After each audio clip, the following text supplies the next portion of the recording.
C'est intéressant parce que, vous savez, nous voulons vivre ce style de vie flexible, genre, ouais, je veux me montrer sur Instagram, je veux montrer ma nouvelle voiture, mon nouveau sac à main Gucci, et nous sommes en quelque sorte pris au piège, à travers cette addiction de vouloir tout exposer, parce que comme ça les gens verront que je suis riche. Oui, mais ce que tu fais maintenant, c'est que t'es en train de redevenir pauvre. Alors oui, les gens pensent que tu es riche, mais c'est faux. Tu es riche en produits, tu as beaucoup de belles choses, et la vérité c'est que t'es fauché. Donc la première chose, et de ne jamais financer quoi que ce soit qui ne va pas vous payer en retour. Donnez-nous un exemple. Gucci, vos vacances, votre voiture. Arrêtez de financer ces choses qui ne vous payent pas en retour.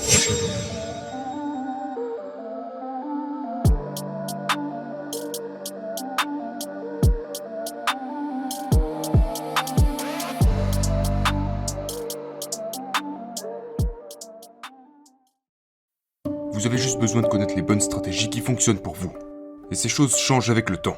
C'est pourquoi la meilleure chose que vous puissiez faire est d'engager un comptable fiscaliste, un conseiller fiscal, quelqu'un qui ne va pas simplement déposer vos impôts, mais quelqu'un qui va vous guider et vous dire « Ok, vous savez, voici certaines choses sur lesquelles vous pourriez potentiellement dépenser votre argent ici, là où il y a plus d'avantages à venir cette année, l'année prochaine, des choses que vous voulez faire, et donc, il y aura des moments où ce sera plus avantageux pour vous de dépenser de l'argent. Il y aura des moments où il sera plus avantageux pour vous d'encaisser de l'argent, et, vous savez, c'est tout un jeu. Et c'est ce que les riches comprennent. C'est tout un jeu. Et beaucoup de gens détestent le fait que... Oh, ces personnes ne payent pas d'impôts, que des personnes ne payent pas d'impôts. Mais en fin de compte, ce dont vous devez vous souvenir, c'est que quelqu'un a écrit le code des impôts. Et tout ce que les riches font, c'est qu'ils essaient de comprendre. Ok, c'est quoi le code des impôts? Que dois-je faire? Et l'immobilier est l'un des meilleurs jeux fiscaux pour les investisseurs. C'est l'une des raisons pour lesquelles les riches aiment investir dans l'immobilier. Car non seulement vous pouvez obtenir des flux de trésorerie, mais vous bénéficiez également d'avantages fiscaux. J'ai commencé à investir dans l'immobilier quand j'avais 19 ans par accident. J'ai traversé beaucoup de douleurs. Je me souviens quand j'ai dit à mon père pour la première fois que je veux investir dans l'immobilier. Et il était comme, t'es complètement stupide, va étudier, deviens médecin. Mais du coup, j'ai commencé à investir dans l'immobilier et je continue encore de le faire. Et je m'en souviens parce que c'était juste après le crash de 2008. J'achetais des maisons pour environ 30 000 $. Et je me souviens quand le prix des maisons est monté à 50 000 $ et j'étais comme, ça fait beaucoup d'argent pour une maison, parce que je n'avais rien vu d'autre. Tu sais, c'était tout ce que j'avais vu. Et donc, pour moi, je trouvais que c'était cher, mais j'ai continué d'acheter. Et j'achète toujours, mais pas autant qu'avant, parce que maintenant je travaille plus sur mes entreprises. Lorsque j'investis de l'argent dans l'immobilier, mon objectif est d'obtenir un rendement de 7% sur mon argent. Ce qui veut dire que pour chaque dollar investi, je veux récupérer un cash flow de 7%. Un cash flow positif chaque année. Si j'investis 100 000 $, je veux 7 000 $ de profit chaque année.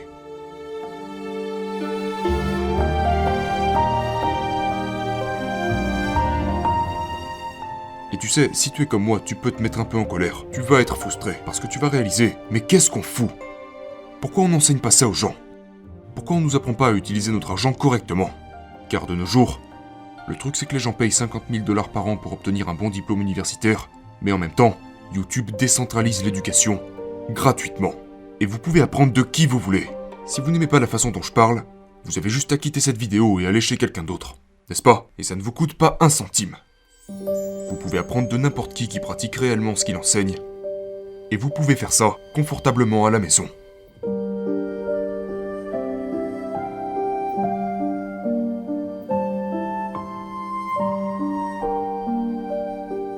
Qu'aimerais-tu qu'on enseigne à tous ces gens de 10 à 20 ans? 5 choses différentes autour de l'argent. La première chose serait, qu'est-ce que l'argent? Parce que l'argent tel que nous le connaissons est faux. Nos dollars ne sont que des bouts de papier. Et j'ai grandi en pensant que ces bouts de papier étaient comme le Saint Graal. Vous voulez économiser cet argent parce que c'est la chose la plus précieuse qui soit. Mais en vieillissant, j'ai commencé à réaliser que ce n'était pas le cas. Nos billets de banque ne sont que des morceaux de papier. C'est la monnaie fiduciaire, ce qui signifie qu'elle était mise par le gouvernement. Et sa valeur est soutenue par la force du gouvernement. Et vous savez, l'inflation, c'est quand notre argent perd sa valeur. Donc, tout cet argent, dont beaucoup d'entre nous pensent que si nous les détenons, que c'est en les économisant que nous finirons par devenir riches, est ce qui fait que vous restez pauvres. Et c'est aussi ce qui fait que vous vous appauvrissez de jour en jour. Donc la première chose que vous devez comprendre, c'est qu'est-ce que l'argent réellement? La deuxième chose que vous devez comprendre, c'est pourquoi est-ce que les riches travaillent. Et la plupart d'entre nous, la majorité d'entre nous apprennent à travailler pour obtenir un emploi et gravir les échelons de l'entreprise. Mais les gens riches font quelque chose de complètement différent. Eux, ils travaillent pour posséder l'entreprise. Ils travaillent pour quelque chose qui s'appelle l'équité. Et cette chose m'a vraiment époustouflé parce que Les gens riches travaillent vraiment de cette manière. Ils travaillent pour leur propre compte. Une partie de l'entreprise où ils peuvent obtenir une partie des bénéfices. Donc, la meilleure façon de comprendre cela est que, souvent les gens se plaignent de l'argent qu'ils gagnent. Ils aimeraient être plus payés, etc. Mais c'est là que si vous commencez à comprendre le système, vous commencerez à vous poser les bonnes questions. Allez voir une grande entreprise. Et posez-vous la question. Pour qui travaillent-ils ? Travaillent-ils pour prendre soin de leurs employés ? Travaillent-ils pour prendre soin de leurs clients ? Non plus.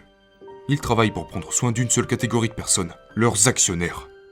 Les dirigeants d'une entreprise ont une obligation fiduciaire non pas envers leurs employés, ni envers leurs clients, mais envers leurs actionnaires, les propriétaires de l'entreprise. Maintenant, ce que cela signifie, un simple exemple à propos de ça, disons que vous sortez dîner avec votre petite amie ou votre femme.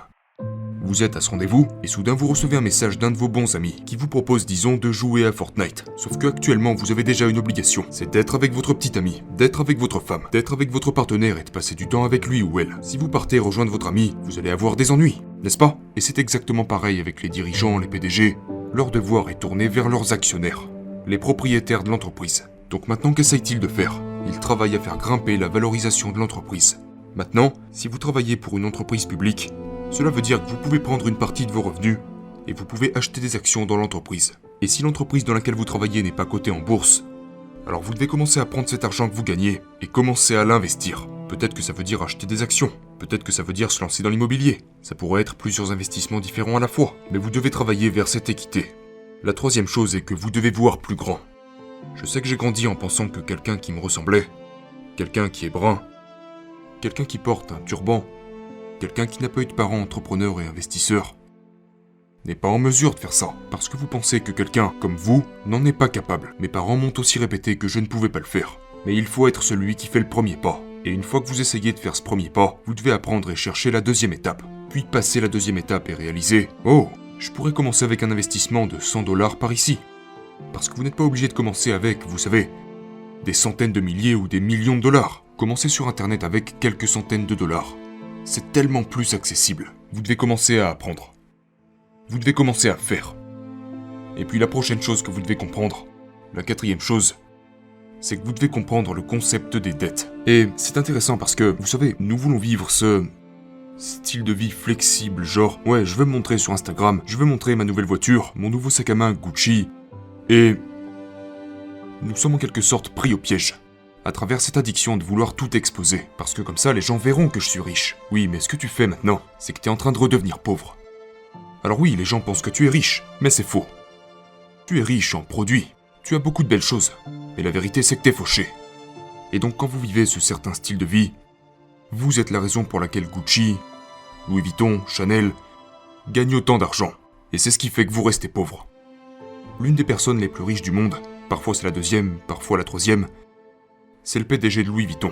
Non, vraiment ? Oui, Bernard Arnault. Mais donc comment est-il devenu si riche ? Il est devenu très riche parce que tout le monde veut avoir l'air riche. Tout le monde veut du Louis Vuitton. Les gens s'endettent pour acheter des objets, et cela devient de plus en plus fréquent. Parce que maintenant il y a ces choses du genre acheter maintenant et payer plus tard. C'est l'une des industries et des technologies financières à la croissance la plus rapide. Maintenant j'adore la technologie financière, mais cela me brise le cœur.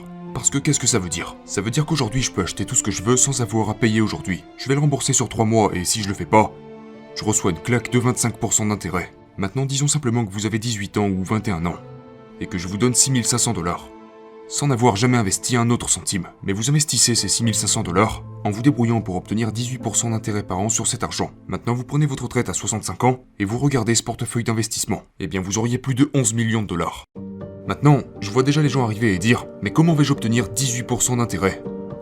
Sauf que votre compagnie de carte de crédit le fait tous les jours. 6500 $, c'est ce que le ménage américain moyen a en dette de carte de crédit en ce moment. Et vous les payez 18, 20, 25% par an. Et ce sont elles qui s'enrichissent, pas vous. Mais alors que se passe-t-il ? Vous vous endettez pour combler vos dettes. Ce qui vous fait perdre de l'argent. Et puis vous payez des intérêts en plus sur ça. Ce qui rend tous les autres plus riches. Et ce qui vous rend constamment de plus en plus pauvre. Donc vous devez sortir de cet état d'esprit. Donc la première chose est de ne jamais financer quoi que ce soit qui ne va pas vous payer en retour. Donnez-nous un exemple. Gucci, vos vacances, votre voiture. Arrêtez de financer ces choses qui ne vous payent pas en retour. Et les gens s'énervent quand je dis ça. Parce qu'ils sont là genre, attends une minute. Comment suis-je censé acheter une voiture sans sortir d'argent ? N'achetez pas une voiture à 100 000 $, À moins que vous n'ayez l'argent à la banque pour l'acheter, plus encore. Achetez une voiture d'occasion pour 6 000 $. Exactement. Allez acheter une voiture d'occasion, en bon état de marche. Et puis conduisez-la pendant 10 ans. Exactement. La première fois que j'ai gagné $1 million en un an, ma voiture m'avait coûté $500.